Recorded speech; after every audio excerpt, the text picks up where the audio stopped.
New York Yankees catcher Thurman Munson was killed today in the crash of a small airplane at the Akron-Canton Airport in Ohio. Reports were 2 other people were in the small plane with him. The plane belonged to Munson. He had bought it recently and was learning to fly. The air controller said it had been making practice takeoffs and landings when it crashed about 1,000 feet from the runway.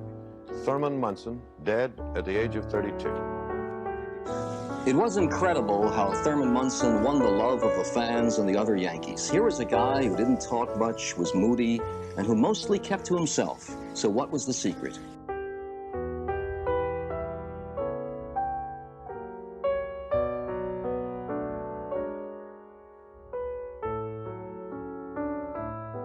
The Yankees got into the World Series, and no one was happier than number 15 when he had the pleasure to squeeze the ball for the final out to clinch the series.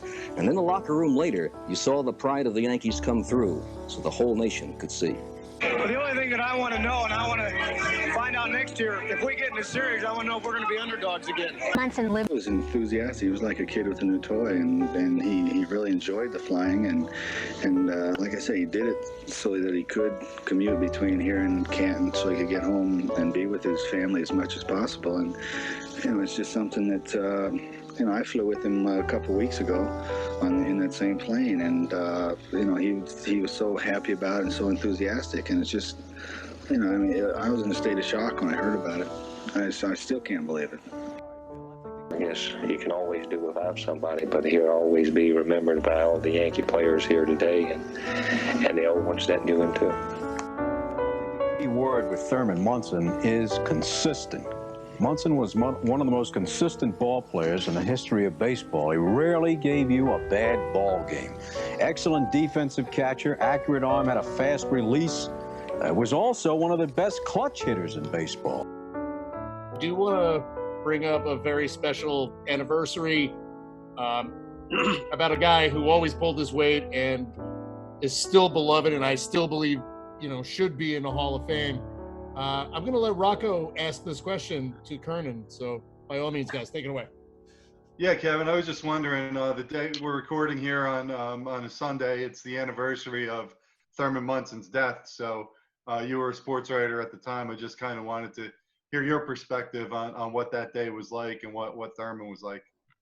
Yeah, that was one of the darkest days in baseball history, certainly for Yankee fans. They still talk about it because everybody loved him. I was in my second year of writing. I was doing a lot. I was assistant sports editor in New Jersey at a small paper, so I would get over to the Yankees a lot. Thurman, I'll tell this story at another time, but we got off to a rough start, but then it was wonderful after that. He was the ultimate no-nonsense guy.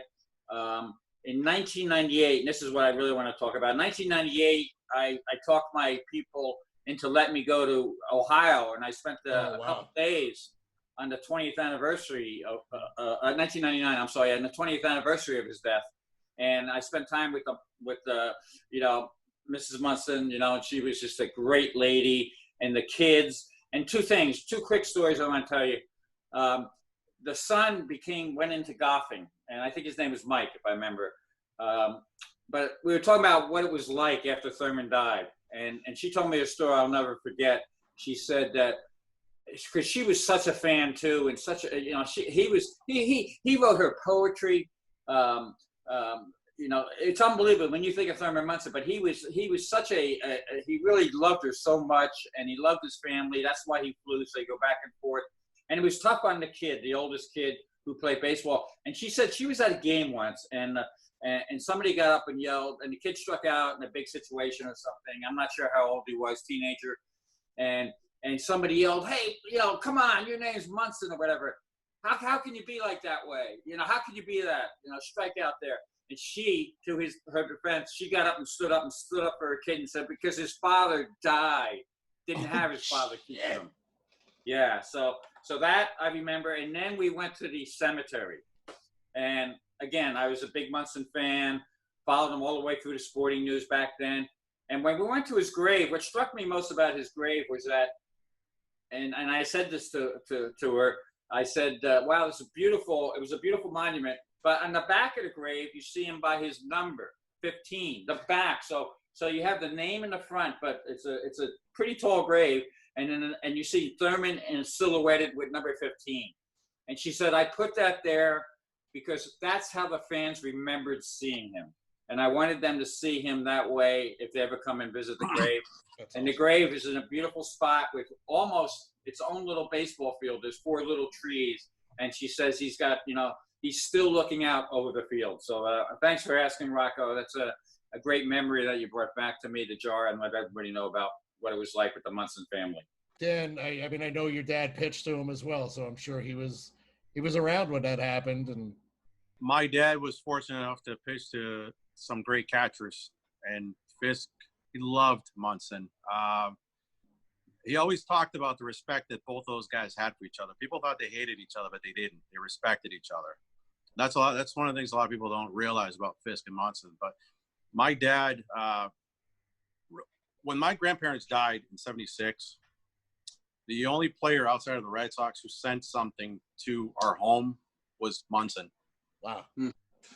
So there was a respect between him and my dad, and they loved each other. As a matter of fact, I think Munson, I would always say how he wished Dad was with the Yankees a lot sooner, because he would have loved to catch to him, which he was able to. My dad hates to fly. And I know this, yeah. Thurman would always invite him on that plane, and he just wouldn't go with him. Yeah. And so it hits hard, because I've heard the stories, and I know it still affects my dad. I know my dad pitched August 3rd, day after, when they did the whole ceremony. They came back. Yeah. There's nothing my dad wanted more than to win that game. And I've seen the videos of that game. I see the pictures and the emotion. Home plate being empty.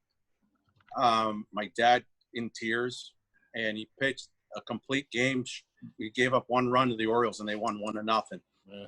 But it's something that still sits with him and us. As little as I was, I still remember a little bit about him. And I know my dad had just a great love and respect for him, and he was one of his best friends.